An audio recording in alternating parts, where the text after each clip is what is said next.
This is day 133 of our daily Bible reading session. Esther, Chapter 8. On that day, King Ahasuerus gave Queen Esther the house of Haman, the enemy of the Jews.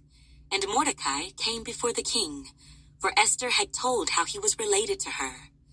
So the king took off his signet ring, which he had taken from Haman, and gave it to Mordecai. And Esther appointed Mordecai over the house of Haman. Now Esther spoke again to the king, fell down at his feet, and implored him with tears to counteract the evil of Haman the Agagite, and the scheme which he had devised against the Jews. And the king held out the golden scepter toward Esther. So Esther arose and stood before the king, and said, If it pleases the king, and if I have found favor in his sight, and the thing seems right to the king, and I am pleasing in his eyes, let it be written to revoke the letters devised by Haman, the son of Hammedatha, the Agagite, which he wrote to annihilate the Jews who are in all the king's provinces. For how can I endure to see the evil that will come to my people? Or how can I endure to see the destruction of my countrymen? Then King Ahasuerus said to Queen Esther and Mordecai the Jew, Indeed, I have given Esther the house of Haman, and they have hanged him on the gallows, because he tried to lay his hand on the Jews. You yourselves write a decree concerning the Jews, as you please, in the king's name, and seal it with the king's signet ring.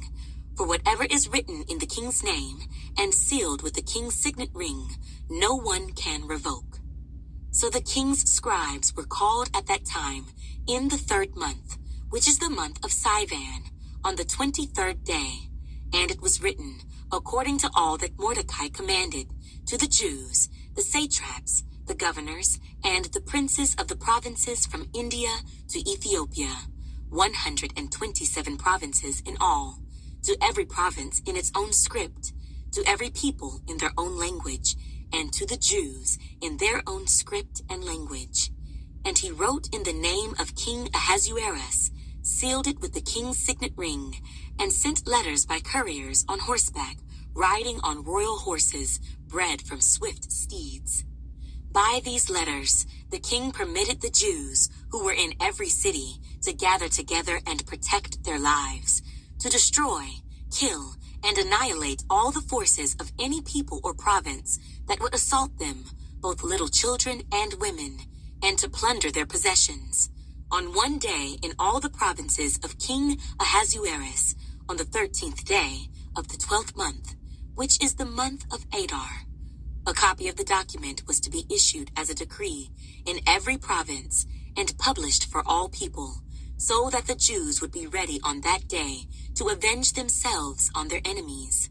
The couriers who rode on royal horses went out, hastened and pressed on by the king's command, and the decree was issued in Shushan the citadel.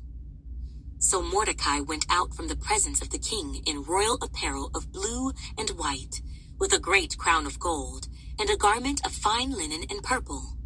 And the city of Shushan rejoiced and was glad. The Jews had light and gladness, joy and honor, and in every province and city, wherever the king's command and decree came, the Jews had joy and gladness, a feast and a holiday. Then many of the people of the land became Jews, because fear of the Jews fell upon them. Esther, Chapter 9. Now in the 12th month, that is, the month of Adar, on the 13th day, the time came for the king's command and his decree to be executed. On the day that the enemies of the Jews had hoped to overpower them, the opposite occurred, in that the Jews themselves overpowered those who hated them. The Jews gathered together in their cities throughout all the provinces of King Ahasuerus to lay hands on those who sought their harm, and no one could withstand them, because fear of them fell upon all people. And all the officials of the provinces, the satraps, the governors, and all those doing the king's work, helped the Jews, because the fear of Mordecai fell upon them. For Mordecai was great in the king's palace, and his fame spread throughout all the provinces, for this man, Mordecai, became increasingly prominent. Thus the Jews defeated all their enemies with the stroke of the sword, with slaughter and destruction, and did what they pleased with those who hated them. And in Shushan the citadel, the Jews killed and destroyed 500 men. Also, Parshandatha, Dalphon, Aspatha, Horatha, Adalia, Aridatha, Parmashta, Arasai, Aradai, and Vajezatha, the 10 sons of Haman, the son of Hammedatha, the enemy of the Jews, they killed. But they did not lay a hand on the plunder. On that day, the number of those who were killed in Shushan the citadel was brought to the king. And the king said to Queen Esther, "The Jews have killed and destroyed 500 men in Shushan the citadel, and the 10 sons of Haman. What have they done in the rest of the king's provinces? Now what is your petition? It shall be granted to you. Or what is your further request? It shall be done." Then Esther said, "If it pleases the king, let it be granted to the Jews who are in Shushan to do again tomorrow according to today's decree, and let Haman's 10 sons be hanged on the gallows." So the king commanded this to be done. The decree was issued in Shushan, and they hanged Haman's 10 sons. And the Jews who were in Shushan gathered together again on the 14th day of the month of Adar, and killed 300 men at Shushan, but they did not lay a hand on the plunder. The remainder of the Jews in the king's provinces gathered together and protected their lives, had rest from their enemies, and killed 75,000 of their enemies, but they did not lay a hand on the plunder. This was on the 13th day of the month of Adar. And on the 14th day of the month, they rested and made it a day of feasting and gladness. But the Jews who were at Shushan assembled together on the 13th day, as well as on the 14th. And on the 15th day of the month, they rested and made it a day of feasting and gladness. Therefore, the Jews of the villages who dwelt in the unwalled towns celebrated the 14th day of the month of Adar with gladness and feasting as a holiday, and for sending presents to one another.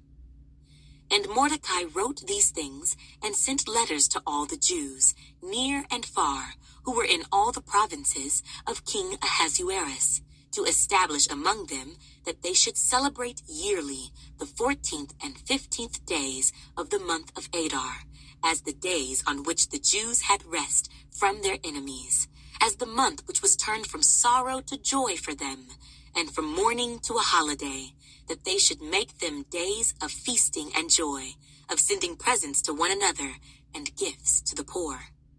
So the Jews accepted the custom which they had begun, as Mordecai had written to them, because Haman, the son of Hammedatha the Agagite, the enemy of all the Jews, had plotted against the Jews to annihilate them, and had cast Pur, that is, the lot, to consume them and destroy them. But when Esther came before the king, he commanded by letter that this wicked plot which Haman had devised against the Jews should return on his own head, and that he and his sons should be hanged on the gallows. So they called these days Purim, after the name Pur. Therefore, because of all the words of this letter, what they had seen concerning this matter, and what had happened to them, the Jews established and imposed it upon themselves and their descendants, and all who would join them, that without fail they should celebrate these 2 days every year, according to the written instructions, and according to the prescribed time, that these days should be remembered and kept throughout every generation, every family, every province, and every city, that these days of Purim should not fail to be observed among the Jews, and that the memory of them should not perish among their descendants. Then Queen Esther, the daughter of Abihail, with Mordecai the Jew, wrote with full authority to confirm this second letter about Purim, and Mordecai sent letters to all the Jews, to the 127 provinces of the kingdom of Ahasuerus, with words of peace and truth, to confirm these days of Purim at their appointed time, as Mordecai the Jew and Queen Esther had prescribed for them, and as they had decreed for themselves and their descendants concerning matters of their fasting and lamenting. So the decree of Esther confirmed these matters of Purim, and it was written in the book. Esther, chapter 10. And King Ahasuerus imposed tribute on the land and on the islands of the sea. Now all the acts of his power and his might, and the account of the greatness of Mordecai, to which the king advanced him, are they not written in the book of the Chronicles of the kings of Media and Persia? For Mordecai the Jew was second to King Ahasuerus, and was great among the Jews, and well received by the multitude of his brethren, seeking the good of his people, and speaking peace to all his countrymen. This concludes the reading of the book of Esther.